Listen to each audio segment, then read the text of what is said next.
Kevin Zeese has been involved in Occupy DC pretty much from the get-go, and we're really happy to have him come here and speak to Occupy Baltimore. And maybe he can speak a little bit for what has been going on in Occupy DC. I'd like to welcome Kevin Zeese. We're really happy to have you here. Yeah. Here you go. Thank you very much. This is my first weekend back in Baltimore, so it's great. I had an Occupy addiction. I came here on Friday night, and I come here today, so I keep my fix happening. I've been sleeping in a tent on Freedom Plaza since October 6th, and it's been a great experience. I'll tell you, this Occupy movement is only less than 2 months old, and look at the impact we're already having. It's quite incredible. Bank of America backed down on increasing their charges. We're seeing the Obama administration now talking more about transitioning out of Afghanistan to a training role. We're seeing the polls are just dramatically changing. The shift in the debate has been obvious from before the Occupies began to now. No longer about deficits, now about starting the economy, start about the unfairness in the economic system. In fact, there was a poll 2 days ago. For the first time since the 1930s, a majority of Americans believe the wealth divide is unfair. The first time. I think that's because of us. We are making our voices heard. And that's what I've learned about occupying public space. Occupying public space does not just mean we're in a public space. It means we are occupying part of the political dialogue. People who didn't have a voice before are now getting a voice. They're getting their political voice, which is a fantastic thing. People who have a political voice have to respond to our voice. They have to respond to our issues, our concerns. They have to respond to the wealth divide. We've expanded the debate. And so we've already had a major impact. And I think we're now in our very early ages. We're kind of in our terrible toddler years. And I can tell you, already we're all talking in the Occupy movement. The people who've been involved in this, in webinars, and I had a conference call with 125 occupiers last week. I had some Occupy Wall Street people visiting us this week. We're talking about next steps, and it's going to get exciting. If they think the terrible toddler years are scary, wait till they see the out-of-control teenage years, because we are going to be really bringing some fear to the elites. There's talk about all the occupies working together toward a major occupation in Washington, D.C. next spring, beginning on the first day of spring, for an American spring, for an American awakening. We're talking about tens of thousands of occupiers coming and camping out for multiple weeks to send a message to Washington, D.C., something that has not been seen since the bonus march of 1932. It's going to be an amazing political movement that's just getting going, and everyone here is part of it. When we started talking about this way back in March and April, went public in June, and the first thing we put out was an article that said, "History is knocking. Will you answer the call?" Americans are answering the call.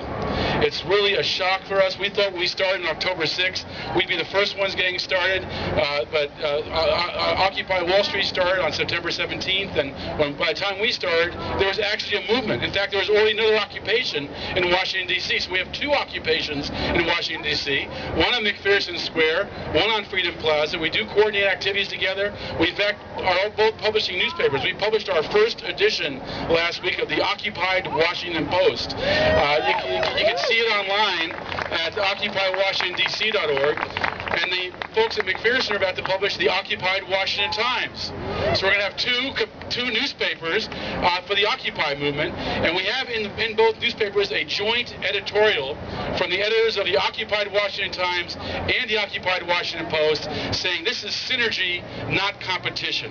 We are working together. In fact, the national movement is called Occupy Together. Now, the media has a hard time understanding our demands. I find that confusing, but when I think about the media, I'm less confused, because the problem that we have in the media is the problem we have in our culture. Concentrated corporate power. That is the issue we are confronting on every agenda item we face. And the media means six corporations owning the news media on TV. That's concentrated corporate power. So then when we say that our one demand is end corporate rule and shift power to the people, they can't understand it because they are corporate rule. They don't want to understand it. But our one demand of end corporate rule, shift power to the people, affects every issue. So you can't just say we have one demand. We have demands on healthcare. We have demands on energy. We have demands on jobs. We have demands on the environment. We have demands on wars and military spending. The military-industrial complex, the corporatism of America has entangled itself in every part of our lives, and our job as occupiers is to begin to untangle that knot. And we're just getting started to do that. Now, I'm going to finish with this. When we started our occupation of Washington, D.C. on Freedom Plaza, we had a name for it. It was Stop the Machine, Create a New World. It was two parts. The Stop the Machine is like what you all did this morning at that Bank of America in Fells Point, where they get to the bank and they say, due to circumstances beyond our control, we had to close the bank today. Yes, these circumstances are beyond their control, and that's what Stop the Machine is about. We've closed banks 5 or 6 times in Washington, D.C. We've closed the Chamber of Commerce. We did an action in the U.S. Senate where for the first time in the years of doing this, every senator locked their door. They were so afraid of the Occupy when they locked their doors. So we actually closed every Senate office with one protest. We protested in the House Armed Services Committee. We are stopping the machine. That's part of it. But perhaps the more important part is creating the new world. We have to work to create the democratized economy that we want to see, because that is how we opt out of the crony capitalist economy, the corrupt crony capitalist economy. We do that by building our own economy, by developing cooperatives, by developing worker-owned cooperatives, consumer-owned cooperatives, shifting to community banks, where we can tell the bank where we want to see money go in our community, so the money doesn't go to Wall Street, but stays in Baltimore and is invested in Baltimore to build Baltimore. We need to make that reality our own. We need to create our own money system. We see Baltimore B-notes starting. Bravo to B-notes. We want to see more B-notes. We want to see a loan bank where people put time in and get people to give them time in return. We can create our own economy, and we can therefore not cooperate with the currently corrupt crony capitalist economy. You know, when Gandhi was asked by the British, what do you expect, we're just going to leave?